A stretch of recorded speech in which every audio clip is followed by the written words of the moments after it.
What is up, YouTube? It is Matty, and this is a special episode in the Matty Clashing With series because I am here with Ashlain. You guys know him as Clash with Ash, and he is, I would say, one of my favourite and a famous war YouTuber, and you probably recognise him from ClashCon. So, how are you, Ash? How are you doing? What's up, Matty? I'm doing great, man. How are you? I'm good, and I'm really excited to be here with you to do this recap. It's a little bit starstruck, I'm not going to lie, but I'm going to crack. Yeah, please. I'm going to crack on, and I warred with Red Elite, who is obviously the clan run by Clash with Ash, Ashlain, and this time it was versus Russian Angels. So we've got. Firstly, this is the second video we've done. Ash has done I've done a commentary with Ash on the Channel 9 content, so that is actually posted on his channel. I know it's normal that you look at my channel for Channel 9 content, but we just thought we'd mix it up a little bit and throw it over there. Exactly. And Ash actually, his Red Elite is primarily Channel 10, so whereas we're 20% Channel 10 and 80% Channel 9, he's the complete flip reverse, 80% Channel 10 and 20% Channel 9, so it's been a very interesting war for me to watch and see because it's completely different dynamics, and it's been good to watch how it unfolds, and you can see on the score line of this war that they absolutely dominated Russian Angels. So yeah, they had a little bit of they had a tough match in us because even though they had one more Town Hall 10 than we did, which is usually an advantage, but we also had higher level bases and higher level heroes across the board. So it was, I wish we could have had a more competitive match for you to come visit us, but either way, it was a lot of fun, and I can't wait to review these attacks with you. Yeah, well, it's the luck of the draw, isn't it? Sometimes you get a really tough war clan, sometimes you get people with lower bases, but you just deal with what you get, and that's why I like this series, actually, because it's such a variation in bases, styles, and everything. But anyway, we're going to... we might as well get this video undergo, I think. So let's do it. I'm just opening up the raid on number 25. Haven't clicked play yet. Just gonna open her up, and you can see guy's got mostly lava walls. So he was a max Channel 9. He's coming to Channel 10. I'd say he's he's got both Infernos down to level 2. The Queen and King lower level than obviously my Channel 9, but it's still. I'd say max Channel 9, starting to get into the Channel 10 phase. So by all means, it's still a difficult base to get a 3-star on. So we're going to click play on. Is it Tuan? Tuan? Yep. So this raid, it's what you'd expect on a more classic Go La Lune or Shattered La Lune, whatever you want to call it, as a Channel 10. So what he's doing is sending a couple of golems, dropping down the funnel wizards. You can see he's already measured out where to place them so that they don't get targeted. A couple of the defenses are distracted anyway. Wall breaking in the first layer, and he's got his queen down helping funnel, and she's starting to head in already. Waits for the CC pull to start, drops the king, and he's going to use a. Does he even bother with has he got a poison there? I can't quite see if there's one in place. I think he used a poison there. It's difficult to see sometimes. It is all the spell images there, but I think he had the spell slot there. It looks like for the poison, so he must have used it there. But jumping into the core, got the rage spell. The king went in, got the enemy queen, and all he's trying to do at the moment is get the enemy queen down, get an air defense en route, and anything else is just a bonus for him. So he's used the queen ability now. The queen's going to slowly die, and at this point he's starting to throw in the hounds. And you can see he throws them in at different angles because what you need to do is make sure that you tank for the loons. The key to this raid success is keeping those loons alive. You can see that's why you use the freeze spell to stop the Inferno from doing the damage. That's why you use the haste spell to push the loons onto the defenses quicker, so that while the hounds are still alive and they're still tanking, that your loons can get onto those point defenses and take them down. And look at the wad of loons that are left in the middle there. I mean... Yeah, there are a ton of balloons left on the board, and that's partially due to the lower level of the point damage, but it was still such a traditional... I'm happy you decided to share this one because it was like such a traditional Go La Lune attack. These are the type of attacks that you want to watch as maybe you're a new Town Hall 10 or maybe you're trying to get into 3-starring with Golaloon as a Town Hall 10. Like, this is, it doesn't get any more, not simple, but, bread and butter. This is like the foundation of a good 3-star Golaloon strategy. Yeah, I really like the amount of loons he had left at the end. Just the measured approach. He saved a couple of loons for the back end as well. And the actual point, if you notice, I mean, I don't know how much he planned that, but the point he finished the base, there was no splash damage there left anyway. So that worked out very nicely for him. Yeah, and you can see plenty of pups left on the board, and then the balloons, they all clumped up at the end, but there was still plenty of time left on the board. So very, very good attack here by Tuan. And we are finished on this one, so I'm going to back out, and I do agree, by the way, Ash, that was a beautiful raid. It looks so clean and smooth that you forget that it's a Town Hall 10 3-star. Yeah. I'm going up to GF on number 20. Yep. I'm just loading up the raid. I've paused at the start, and we can see it's one of the big.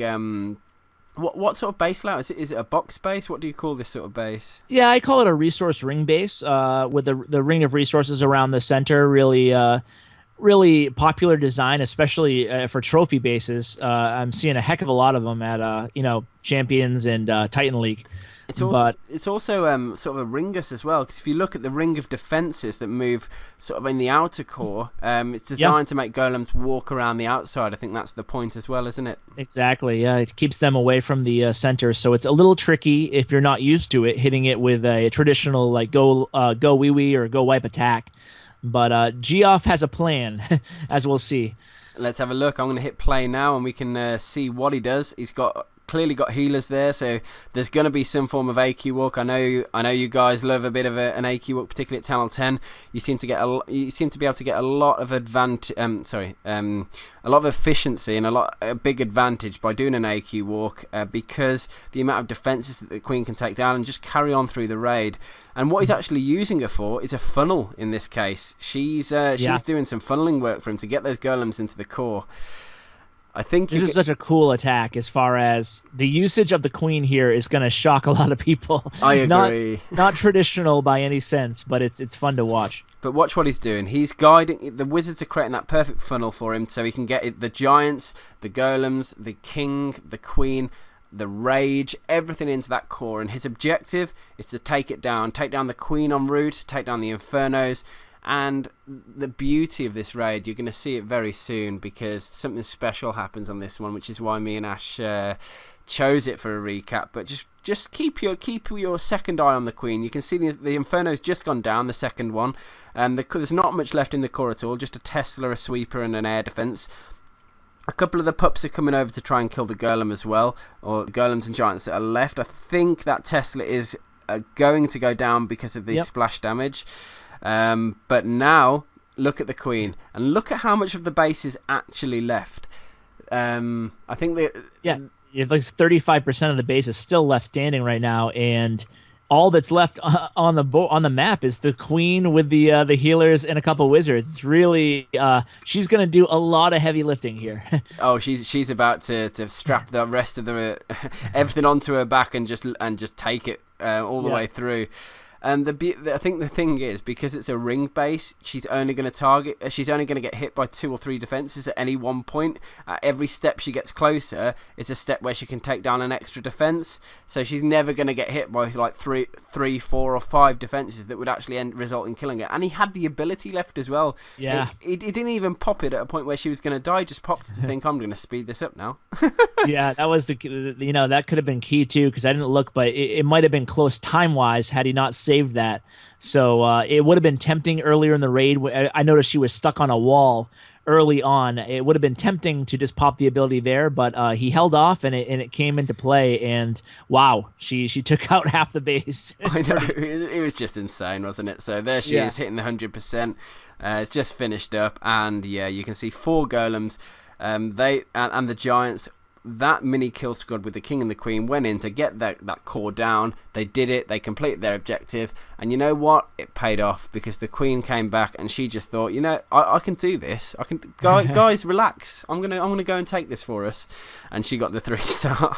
Yeah, it was very, you pointed it out in the beginning, but the key to that whole raid was making sure that the queen helped to create that funnel for all the golems and the giants to take out all the heavy damage defensive units in the center there. So she was able to finish the job, start the job and finish the job, so to speak. It was very very nice there to watch. It was. We're going to go into number 19 now, which is an attack by Bob.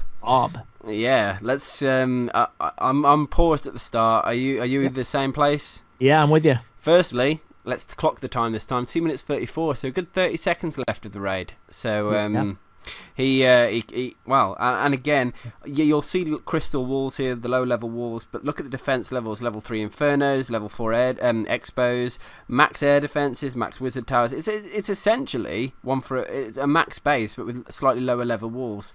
But to be honest, he's using an air attack anyway. So let's see how that comes into play and what he does. I'm hitting play now, Ash, just so you can keep up with where I'm at in the commentary. Queen down and healers. Now, he's obviously the point of the queen. 5 healers is quite a heavy amount. It's gonna keep her going for a good while. Now, there were probably about 4 defences shooting her there, so he decided to use a rage early on just to help take those defences down so she didn't lose too much health. Obviously, the healers stayed within the rage, and before you know it, they were off, and she was off going on her travels. Meanwhile, he's broke the king in. Now, the king's going to be used. You can see the gap in the wall there in this base design. There's actually gaps in the walls, and it's going to allow him to go, as soon as she shoots him, which she's just done, he's going to aggro and go in to get her. So, queen is now dead. His queen is currently going to be tackling a golem, but he's already thought, you know what, I've got what I need to do done. He's thrown in the first, second hound, third hound as well, actually, and all the loons starting to go in. And what his challenge is going to be here is getting everything to go into the core at a good time where he can sort of take it down quickly and effectively, because those infernos need to go, and there's Teslas and everything in there. So he's dropped a rage spell, the first freeze, the second freeze, just to try and keep that core sort of quiet, one for a better word, and render it useless, because those Teslas, let me tell you, will do some serious damage to loons very quickly if they're left unattended for long. The second Inferno, unfortunately, the loons pathed around it a little bit, and it took a little while for them to get there. And in fact, they didn't get the Inferno down. The back end loons and hounds had to come in to go and get it done, which has actually helped, I think, with the hound popping situation. I don't think that final one's going to pop. But the queen is still alive, doing a similar job, actually, to what she did in the previous raid. I know. These level 4, I'm sure some of the viewers are saying, yeah, sure, it's easy with a level 40 queen. But actually, if you look at these, both of these replays, it wasn't really a huge issue if she was, a level 30 queen. With 5 healers, you can certainly keep her alive, Yeah, I don't think at any point she was almost dead. I mean, obviously, it does help. And he has the ability. Again, the Royal Cloak is unused. So another really dominating attack here. The Lava Pound finally, no, it's still not going to pop, as it looks like, but yeah. I love the fact he drew all those skellies in at the end as well. I know. What I would say, though, guys, is, I mean, you don't need level 40 heroes to 3-star Town Hall 10s, but it does definitely help. If you've got level 25 heroes and you're trying to 3-star Town Hall 10s, you're probably going to fail more than you succeed. You might get lucky now and then, but if you're really into trying to get, master Town Hall 10, you really want 35, 30 plus heroes just to give you that edge and allow them to do what they need to do in these go Laloon, go Hog, whatever raid it is. Yeah, Matty, one thing too on that is that I like to say, if you find a base that you're preparing to 3-star and doing like a cleanup attack, I think if you have lower level heroes for Town Hall 10, say you have like 25 or in that range, I think you should target a base that has a Lava Hound in the clan castle. And now that the Lava Hound isn't going to be triggered by the air attacks, I'm seeing a lot of like really strong Laloon, and then really so and then really light on the first phase of the attack. So in other words, if you can take out the queen using your heroes, or better yet, only using one hero, and try not to pop the hound. Exactly. You don't have to worry about the hound because the hound's just going to ignore the Laloon portion. Then you can kind of go heavy with haste spells and rage spells on the air portion. That really takes a lot of the pressure off your heroes. That's why it's a little bit easier to do if you don't have max heroes. And if you can use a lower kill squad, I suppose you can take more hounds and loons to compensate. And exactly. Yeah, I see what you're saying. So try and rely more on your troops than your heroes. Exactly. And that makes complete sense. And obviously, being a guy that's surrounded by Channel 10 raids all day, every day, I'm sure I take what you say as gold in terms of advice. What we're going to do, though, guys, we're going to finish up on the raid number 7. You'll look at the board now and you think, that's not a 3-star. But look at the percentage. It's a 97%.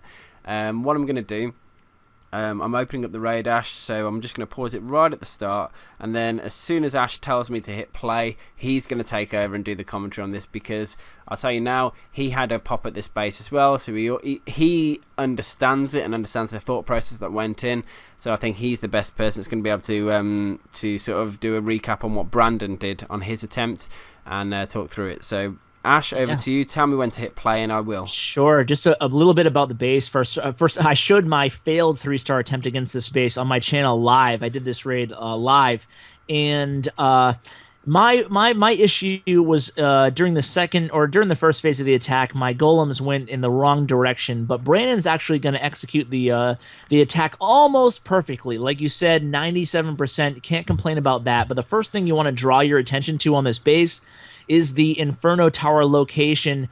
That single target Inferno Tower, the Queen, the Air Sweeper, and the Clan Castle all bunched up together right below that Town Hall. That's going to allow Brandon to take out all 4 of them with 5 lightnings and an earthquake. So this is definitely a popular trending strategy. You're seeing a lot of 3-star attacks from Elite War Clans using this strategy, so we're always on the lookout for when we see, it doesn't even have to be an air sweeper, that's just bonus. But when you see a queen and an Inferno Tower, and especially the Clan Castle, all next to each other, obviously you guys know if you take down a Clan Castle, you don't have to deal with the troops. So really? So that's going to be really beneficial to the rest of the raid. So we'll go ahead and press play, and I'll try to walk you through as quickly as possible. So press play, and you can see the queen's going to path around her platform.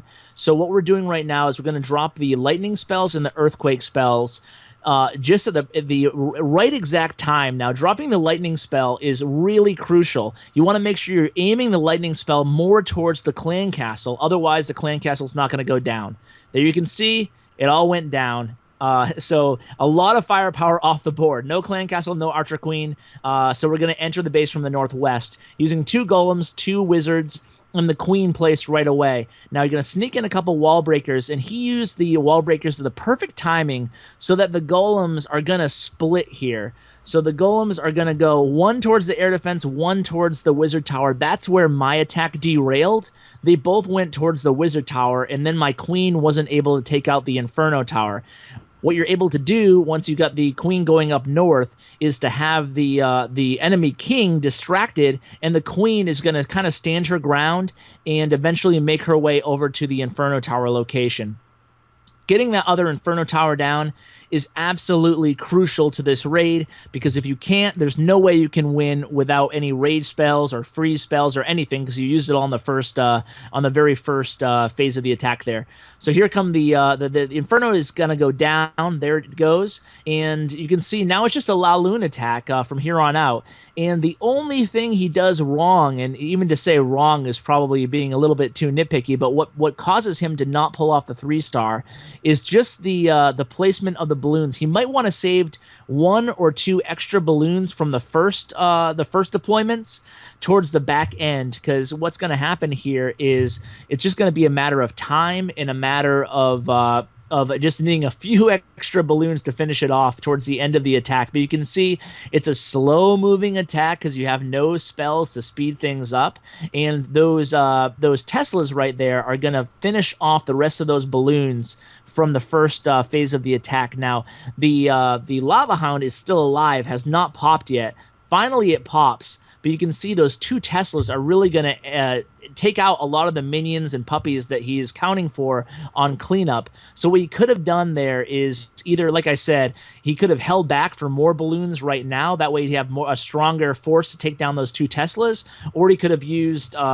well, I would have held off. Actually, I would have tried to use 4 balloons. That's what I actually brought for my army when I deployed the air portion. I used 4 balloons towards the end, but I didn't get the Inferno Tower down, so the point was kind of moot. But that was the attack. Wow. I mean, firstly, I didn't know that if you killed the CC, that the troops didn't come out.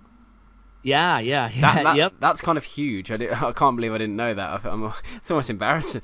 No, it wasn't possible before the update a couple months ago. That they changed the lightning spell pattern. Yeah, so it's closer. They tightened it up. Yeah. So when they tightened it up, then you were able to take down. You were able to really specify what you take out with the lightning spell. So that's when you started seeing more of this taking down the clan castle and an Inferno Tower and the queen all in one shebang. I'll tell you what, though, that raid, that was beautifully done. I mean, that's taught me quite a bit, or in just one raid alone. And also that, if you'd have just changed the loon pathing slightly, or delayed the drop on a few of them that got targeted by defences early on, you might have been looking at a 3-star here, which would have been a beautiful 3-star as well. Yeah, very close. I'm going to take this point to drop back to out of the war, and I just wanted to say, I mean, firstly, it's been an absolute pleasure working with the Red Elite. I mean, for Ash, you probably saw it as well. But when I first joined, I got probably about 40 people say "Welcome, Matty" to me in the first 10 minutes. It was I've never experienced anything like it. So the most friendly bunch of guys I've ever met in my life as a clan. Yeah, I'm so happy to hear you say that, because we take so much pride in trying to be, very, very welcoming to anybody. It doesn't have to be a YouTube celebrity such as yourself, but we really liked having you. Obviously, it was a pleasure, and it had a great attack too that we just featured on my channel. Yeah. So, well, by the way, I have seen other people join, and they got a very similar welcome as well. So yeah, I can back up Ash there on his point. But yeah, it's been very nice of you to be able to take obviously your time aside and to do this joint war recap. I mean, it's great content for both of our viewers, in my opinion. And if you haven't seen his channel, which you'd be mad not to have, particularly in the Town Hall 10 game, Ash is an absolute great commentator and YouTuber. So I'm going to put a link to his channel in the description. You've got to go check it out because he's awesome. And yeah, I mean, thank you, Ash, for taking your time to do this recap with me and be on my channel. And I hope we can do something cool in the future, which I'm sure we will. I'm going to keep you on my on the watch list of people to do more collaborations, as well as Power Bang, which we've done in the past as well. Because yeah, it's fun, it's good content. We all respect each other, you can tell. And yeah, thank you for being on my channel, man. Well, no, thank you so much for having me on the channel, and thank you for the kind words. Always been a huge fan of yours, and you really have a way of articulating, the small little details in a raid that are hard to grasp, but you just do a great job at making it easy for the viewers. So thank you so much for all you do, and it was great collabing with you, man. Thank you. And at this point, we're going to say goodbye, and yeah. Thanks to Ash for being here, and for all of you guys, let me know what your thoughts are. Subscribe to the channel if this is the first time you're watching my video. But other than that, peace out.